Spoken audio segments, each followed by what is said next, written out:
It's an interesting thing when you stand all by yourself and realize that everything that has happened is coming to you by you. And then you say, but it's not turning out quite the way I wanted it to. So now I have to take responsibility. And I must not be doing a very good job. That sort of enhances your own feeling of self-loathing. And so then we say, well, then blame it on your mother for a while and try to relieve that sense. Give yourself some relief. And you say, oh, yes, that does feel better. And then there's my mother, there's my mate, there's the economy, there's the president, there's the government, there's the past lives. In other words, I have a long list of things that I can blame, but now I feel I have no control. And so we say, all right, regain control, take total responsibility for what's happened to you. You are in charge. And you say, oh, that feels so good for about a minute. And then you start the self-loathing all over again. In other words, but somewhere in that process, you will bring yourself vibrationally back into alignment of trusting in the goodness that really is you. Yes. And this is our way of saying to you that it's not a straight and narrow path that you must make your way to. In other words, when you achieve vibrational alignment with your well-being, around every corner is a potential satisfying of something that you want. Literally. And the reason that the universe is able to do that is because there are so many players, there is so much data, there is so much interaction, there has been so much already expansion. In other words, the ingredients are already here. And so it is, another way we like to say it is, when you ask for something, say you're asking for a relationship, immediately, at least 100 avenues to lead you directly to what your heart's desire would feel satisfied having are before you instantly. At least 100 options.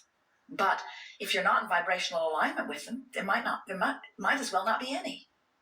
In other words, it's like your friend saying, oh, I heard the most beautiful music being played from my radio all morning long. I had my radio dial set on 98.6, and it was rapturous. And you said, I didn't hear it. Well, did you have your radio dial set on 98.6? No. So if you're tuned up, if you're in alignment with what you want, then it's there, it's there, it's there, it's there, it's there, it's there, it's there. It's about vibrational alignment. By the time you are able to identify it in thought as a desire, it's done.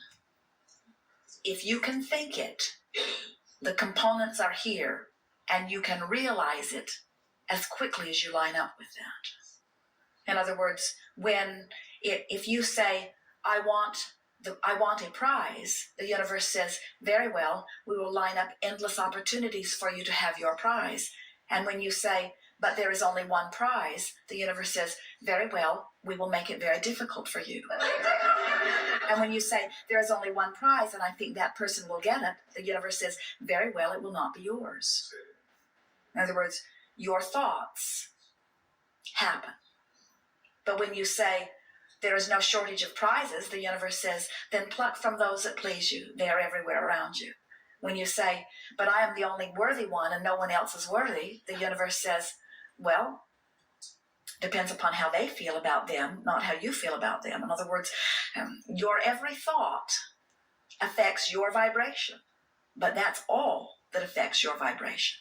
And your vibration is the only thing that ever affects your outcome. In other words, because every time you launch a preference, the universe has gone to work on fulfilling your preference and has taken great satisfaction in doing so. In other words, all of your future worlds have been envisioned and enjoyed by all that is non-physical. That's why it's in escrow, ready for you to let it into your experience, you see.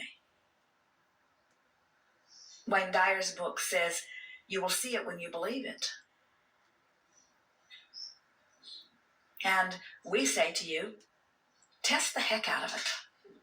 In other words, make yourself believe it. Show yourself. Think thoughts and watch them manifest. Think other thoughts. In other words, notice the correlation between what you think and feel and what happens.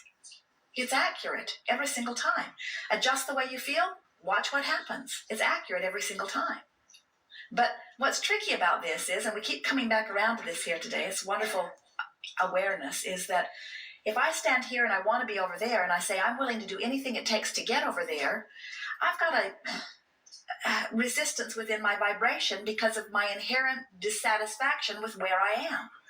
Where if I say it's lovely over here and it would be lovely over there, now I've softened that resistance. As I say, from my lovely vantage point where I feel blessed and worthy, I'm looking forward to more evidence of my blessedness and worthiness. Now you've got the whole gamut covered. In other words, can you feel how that just cleaned everything up, you see? So when you realize that you're tapped into the abundance of dollars or to the abundance of abundance, then you don't have to worry about shortage because it flows in as fast as it flows out. Then you begin to take shortage out of the equation. Then you begin to take limitation out of the equation. Then you begin to expect somehow, some way, whatever you want to manifest. And that's when the distance between your dream and the realization of it becomes infinitesimal. And that's when you say, well, it's like magic. And we say, it isn't magic. It's normal.